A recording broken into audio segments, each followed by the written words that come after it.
Welcome back, ladies and gentlemen. We are still continuing with this interesting aspect of emotional intelligence. So we get to understand what this emotional intelligence is all about. What is it? Perhaps before we get to the definition of what it is, let's look at the word emotion and the intelligence. Emotion refers to a feeling of state that conveys information about relationships. Can be a feeling of happiness. Happiness is a feeling state that also conveys information about relationships. And was saying typically it's that state that one would like to join with others. If you're happy, everyone would like to join you. Similarly, fear is a feeling of state that corresponds to a relationship, the urge to flee others, while the previous one was the urge to sort of come close, sort of join others, but now this one says I must flee. Now, intelligence refers to the capacity to reason vividly, or rather validly, about information. So now when you look at the word now emotional intelligence, what does it mean from the definition that we had of emotions and of intelligence? Perhaps just ask yourself, what then do you think emotional intelligence mean? It is also worth noting that it is not about being nice all the time, but it is about being honest. For you to be emotionally intelligent, you don't have to be nice all the time, but you have to be honest about your emotions. It is also not about being touchy-feely, but you should be aware of the feelings, yours and other people's. Be aware that, hey, today I'm not so well. Today I'm not feeling myself, as I asked earlier in the session, to say how are we feeling today, and if we were to write our daily mood diary, what would the diary look like? So it's not about being touchy-feely. It's also not about being emotional, but it is about being smart with your emotions. It is very important that you should know how to use your passions to motivate yourself and others. So what is important about emotional intelligence is that it is knowing how to keep those distressing emotions under control. Like I mentioned earlier, we are human beings. We all experience those distressing emotions at one point or another, perhaps even more so for others, so many times in a day. But if you are emotionally intelligent, you know how to keep them under control, because then you are going to direct them to the wrong person.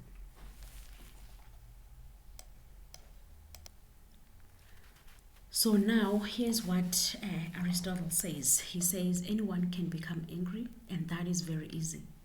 But he says to become angry with the right person, to the right degree, at the right time, for the right purpose, and in the right way, that is not easy. We have for now, globally, everyone is talking about gender-based violence. Gender-based violence this, gender-based violence that. And rightfully so, because you get to understand for others, it's perhaps exacerbated by anger in others and many other reasons, of course. But there are those instances where people are so angry, and instead of being angry with the right person, you have the right to be angry. But instead of being angry with the right person and communicating that such that you iron out issues, then you take it out on the wrong person. Now, when you talk about the right degree, you find that someone has done something so small, or maybe it could be small in my eyes and maybe big in your eyes, but maybe let's just say generally something so small, but then you are livid, and then you're thinking, or maybe a child, you're so angry at the child who doesn't even know what they did actually, that yes, they might have done something wrong, but they're not even aware of it because they're still a child. Now, in the right way, of course, and at the right time, someone did something to me a year ago and I'm still holding a grudge. Let's be honest with ourselves. How many people are still holding grudges? We have people that we are angry with, obviously. And instead of communicating that and ironing out the issues, we hold a grudge. And all this, we're not talking to people for whatever something that happened 2 years ago. For the longest time, we're still holding a grudge. I'm still so angry at you. Can we talk it out? At least for today, we are realizing that I'm not saying don't be angry. You are allowed to be angry, especially if something made you angry, but you're also allowed to communicate that anger and direct it at the right person. Now, with the definition now of emotional intelligence, we are saying that is the ability now to manage emotions, my emotions, which is myself and others, in order to reach the desired outcomes. Be able to recognize your emotions, be able to recognize others' emotions.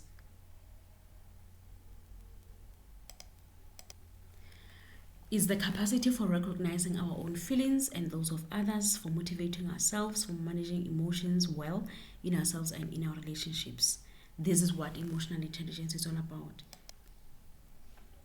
Emotional intelligence it can be learned. Unfortunately, with the books I've read, it really is not something that is in your DNA. It's not something that you're born with, but we've learned that emotional intelligence, you learn it. You learn to work with people because you learn to recognize that you have these distressing emotions when faced with these circumstances. Therefore, once you are aware, then you know what to do with it. So we learn to be emotional intelligence. It's a daily, I'm sure also there can never be a time when I'm saying 100% I'm emotionally intelligent. It's you learn it on a daily basis. You learn to discover yourself. Sometimes you're not even aware that you have certain emotional triggers, but now faced with a certain circumstance, you've realized that I have an emotional trigger. But hence I'm saying it's not something that you can say now 100% I'm emotionally intelligent, but you learn it on a daily basis. Now we are leaders. To look outward is to blame, but to look inward is to own. As you see the diagram there, we so much like pointing fingers at others. What about ourselves? We normally don't realize that these three fingers are pointing at ourselves when we're pointing at someone else. But as a leader, we are saying, own it as well. You can have subordinates who pointing out certain weaknesses that you have, obviously in a respectful manner, because this is the working place. But what is important if you want to do something about it is to own it, but not to blame, not always be looking outside. But because if you do that, then you're blaming, you're running away from taking responsibility as a leader. So now, how do we learn to raise our level of emotional intelligence? We have a gentleman by the name of Daniel Goleman who says there are 5 components of emotional intelligence, and these are self-awareness, self-regulation, motivation, empathy, and the social skills. Let's note that in this slide, he is explaining that in essence we have 2 components. It's personal, which is me, and then social, which is others. Literally, emotional intelligence is about 2 components. As much as those 2 components are further divided down or broken down, it's about me, personal, self, and then it's about others, social. So now, the first aspect, he says, you need to understand yourself. Understand your goals, understand your intentions, understand your responses, understand your behavior, understand your emotions. And that normally falls under the 3 components, which is firstly self-awareness, self-motivation, and then self-regulation. I normally want to say self-awareness and then self-regulation before motivation. So we can still say self-awareness, self-motivation, and then self-management. Rather, self-awareness, self-regulation, and then self-motivation. And then the other aspect is understanding others and their feelings, which is now empathy and relationship management or social skills, because it's about others. So he says with emotional intelligence, because it is that ability to understand myself, identify my emotions, be aware of them before you can understand others. But it is about me and others. But like I said, you can't be able to understand someone else's emotions, their feelings, their triggers and everything, yet we don't understand ours. So it starts with us. You have to understand yourself before you understand others. I think the second slide still talking about this component, self-awareness. By self-awareness, we mean that ability to assess your emotion and the impact. Now let's just get to reflect a little bit. Look at your life in the past month. Let's leave aside this roller coaster of COVID, which I probably think it has impacted on you more than it has impacted on us, because you are the front line. Now, let's just reflect, reflect about our lives for just 1 month to say, what kind of emotions have I been experiencing and what impact have they done? Is it a good one? Is it a bad one? Now, hence I said self-regulation before motivation. Now, once you are aware of those emotions, you need to establish that self-control. You need to know how to control them.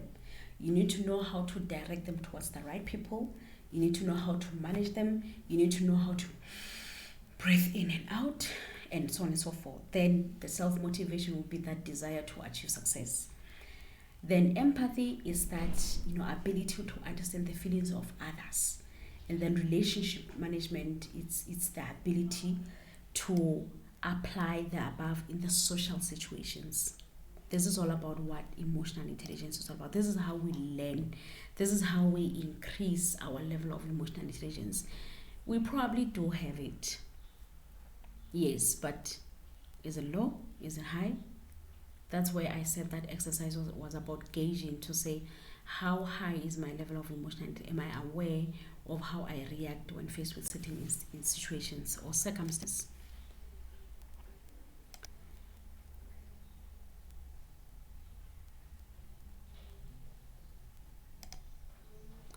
So in continuation, I think what is important is that now once you are aware of your emotions, you need to choose what you say. You now know, remember this is now management, you now know that this is how I react. You choose what to say. You try to sift, for lack of a better word, certain words that would normally cause harm if you were to say them. As much as you're still trying to say certain message or pass on certain message to the person that you're probably angry with, you are allowed to do that, but perhaps how you say it is what matters.